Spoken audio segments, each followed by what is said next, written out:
ఇతనే కాకుండా మనకు ఆ విల్సన్ గారు అని రాజ్యసభ సభ్యులు తమిళనాడులో ఉన్నారు. ఆయన రాజ్యాంగ నిపుణుడు. గవర్నర్ గారు 3 నెలల్లో ఫైల్ క్లియర్ చేయాలని చెప్పి జడ్జిమెంట్ ఇప్పించినటువంటి ఆర్గ్యుమెంట్ చేసిన లాయర్ ఆయన నేతృత్వంలోనే ఆ సుప్రీంకోర్టు ఆ జడ్జిమెంట్ ఇవ్వాల్సి వచ్చింది. అట్లాంటి వ్యక్తిని ఇక్కడ పిలిపించి మేము మాట్లాడిస్తే అతను కూడా చెప్పిండు 9వ షెడ్యూల్ తప్ప వేరే మార్గం లేదని. దాన్ని కూడా పక్కన పెట్టి ఇప్పుడు మళ్ళీ వేరే మాట్లాడుతాం.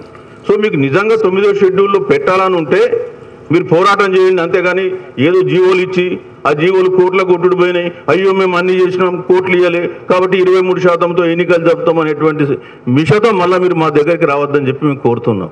రేపు జరగబోయేది కూడా అదే.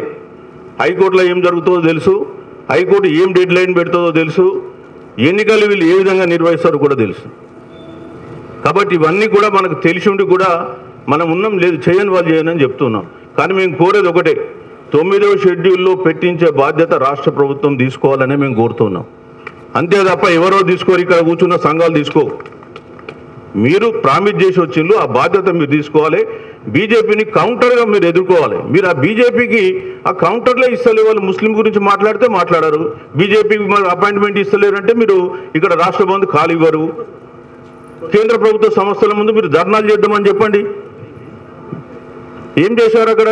తమిళనాడులో ఇట్లాగే రిజర్వేషన్స్ రద్దు చేస్తే 1950లో చంపై దొరరాజన్ కేసులో పెరియార్ ఆధ్వర్యంలో కేంద్ర ప్రభుత్వ సంస్థలను బంద్ చేశారు.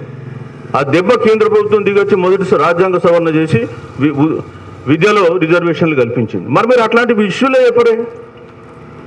మీరు ఎంతసేపు మమ్మల్ని మభ్యపెట్టడానికి ఏదో మాట్లాడుతున్నారు. దయచేసి అది పక్కన పెట్టి ఈ విషయం పైన మీరు చర్చించండి అని చెప్తున్నాం.